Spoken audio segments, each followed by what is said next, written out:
At yan yung ginagawa nila dito ang cast in situ. Ayun o, makita na natin dito yung cast in situ yung ginagawa nila. So, mayroon na ang nakabuhos na. Kita na natin yung semento.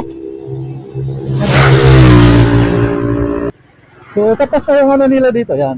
Ganyan po yung dalawang portal column. Yan o. Yung dalawang portal column.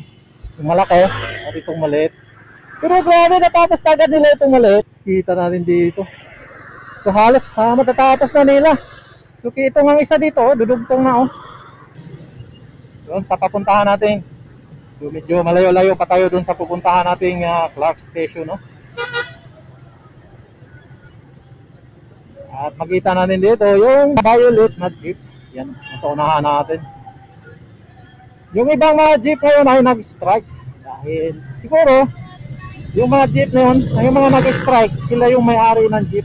Karamihan sa mga hindi pumapayag ng consolidation o pag-grupo-grupo ay yung mga may-ari ng jeep. So yan yung mga jeep na mga violet. So marami pa rin jeep na bumabiyahe dito, no? Mga violet. Mga violet na jeep, yan bumabiyahe sila. So tingnan nyo nga naman yan, tingnan mo, pwede mahakbangan yung tubig niya. Pero ang lapad niya. Kitang-kita mo yung Mount Arayat dyan, At itong malaking billboard dito nandito. So ilang kilometro pa lang tayo bago marating natin yung pupuntahan natin na Clark. Dahil itong itatayo ng Clark Station ay gagawin ito ng Italian Thai Development. Nagkasama itong nilang itatayo itong Clark Station at saka itong Angeles Station. So nung last din natin punta na po itong Clark Station, tumigil na rin yung nila gantry sa may nanggagaling ng istasyon dahil wala na rin silang poste. Yung nilang poste ay portal column na. Yun, natigil na rin.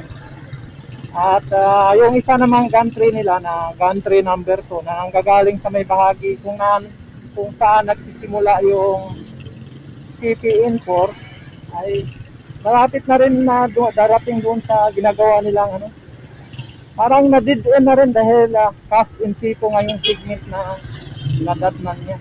At ito na, grabe, kanina pa tayo, hindi pa tayo nakarating ng Clark.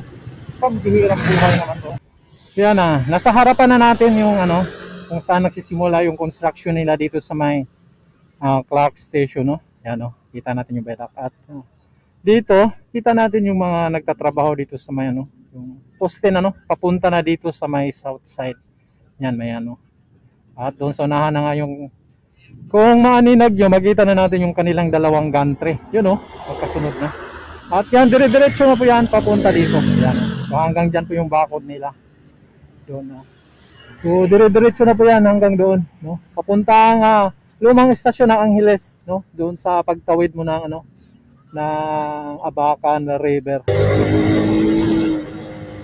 Kita na natin yung yan So dito po yung ginagawa nila So nandito na sila. Yan So nandito na sila Yan ginagawa nila mga poste dito. Yan. At yan po yung nagsisimula yung ginagawa nilang viaduct yan So hanggang dyan pala yun. At dito na yung construction nila. Yan So dito na yung construction nila Gumagawa na sila ng poste dito. Pero yung poste natin nakikita natin ginagawa nila para magkatabi sila. Siguro portal column yan. Gagawa sila ng portal beam dyan. So ito yung isa. So ito yung nakita natin dati na may hinuhukay sila. Pinapalalim. Parang kagaya sa may bahagi ng apalit. Yan malalim. Yan malalim. At mayroon na silang binabaon na mga sheet pile.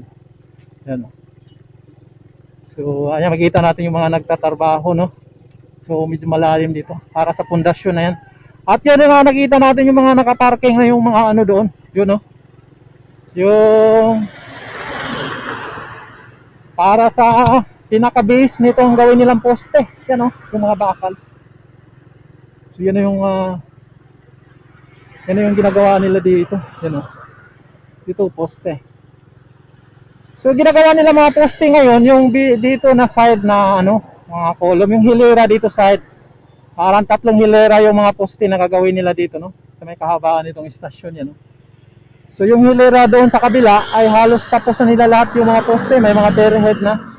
At yung dito na lang yung wala pa, yung dito na side yan, no? So ginagawa pa nila mga poste dito. Dahil itong sa gitna, yan yung main line. At yung sa magkabilang gilid, yan po yung para sa... So diretso na natin doon sa unahan. At yan makita natin dyan, no? So yan po yung ginagawa nilang ano, kung saan sila nag-a-assemble ng viaduct. Yan. Grabe, oh. Kagaya din doon sa may ano, papalit itong mga bakal na to, laki. Nagsisimula na sila sa paggawa ng station building, no? Yung structure na para sa building, ano, mayroon na silang mga nilalagay dito. At ito namang ano na to, ito. So, magbabaon siguro to ng ano, ayan, no, sheet pile. I-embed niya yung sheet pile yan, binubuhat niya. Yan. So ongoing yung trabaho dito nila ngayon, no? At yan yung gantry number 2. So gantry number 2 ito. Kasi yung nandoon sa istasyon nila sa May Angeles, yun yung gantry number 1 nila. Ito yung gantry number 2. So hanggang dito pala yung ginawa nilang gantry, ano, no, yung viaduct, dahil wala na nga yung poste dito. At kasunod na poste dito ay ito ng ano, portal column, yan, oh. Bilis, oh. Grabe. Oh, nung nagpunta tayo dito, nag-ano pa lang sila. Noong unang punta natin dito, nung nakita natin to, parang nag-ano pa lang sila, no, para sa mga molding at sa forma. Ngayon, yung isa, yung maliit, ayan, tapos na. Pambihira naman to. Dahil binilisan nila. Oh, makita nyo, tapos na itong isa, yung maliit na portal column. So, dire-diretso ko connected yan doon sa main line. Papunta na doon sa isang gantry, no? Yung isang gantry doon. Yan. So, yung gantry na dito, ayun nga, kagaya din doon sa May Angeles, wala na rin poste dito para tatawiran. So, ito siya. Yan, nakabitin yung ano niya, paa. Dito na sa may portal column.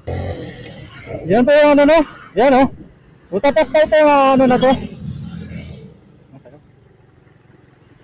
So, tapos na yung ano nila dito. Yan. Ganyan po yung dalawang portal column, yan, no? Yung dalawang portal column. Yung malaki at itong maliit. Pero grabe, natapos agad nila itong maliit. Ilang ano lang to, ilang linggo yata. Ngayon, nandito na sila sa isa. Hindi ko lang alam kung mukhang ano lang to. Pero hid lang gagawin nila dito. Dahil wala namang isa pang poste. Ano? Kasimbol na sila ng mga scaffolding. Yan. So, kitang-kita natin ngayon dahil wala na yung mga matataas na talahib dito. Yung mga kugon, yan, no? Pero nabuhay na sila. Dati patay na yan. Ngayon nabuhay na naman. Kulay green na naman, no? Siguro sunod balik natin. Tatahahaba na naman yung mga damo na yan. Yan po yung ano na, no? So ito, mga poste na lang to hanggang diretso na yan doon. Puro poste na yan. Tapos na nila yan. Buti na lang, lumilim. Diba? Wala rin yung araw. Buti na lang, hindi na siya mainit. At inano na naman nila, nililinis na naman yung mahahaba na ano dito, mga talahib. Mga kugon. Hindi naman kugon yan. At yan yung ginagawa nila dito ang cast in situ. Ayan, nakita na natin dito yung cast in situ ang ginagawa nila. So, mayroon nang nakabuhos na. Kita na natin yung semento. Kita natin yung semento dito. Ano? So, nakabuhos na pala itong isang span dito. Kung makita natin yan, no? Kita na natin yung buhos na semento. So yung isang span nakabuhos na. At yan yung gantry, no? So nakita natin dito, yan. Nakabuhos na pala ito. Malapit na nila ito tanggalan ng mga ano dito, scaffolding. So isang span dito. At kung mapapansin natin itong paa nitong gantry na to, ayan, no? Humakbang na siya dito sa ano? Dito sa may mahaba. At isang span na lang din gagawin nitong gantry na to. Yan, medyo makita, medyo ano na, oh. Paliko-liko siya dito, parang S. So, nagwi-wave yung ano dito, viaduct, you know? So, dudugtong na yan dito. Isang ano na lang yung gagawin nila dito. So ano ba, bakit ano ganyan? So isang span na lang at dudugtong na sila dito sa ginawa nilang cast in situ. Yun.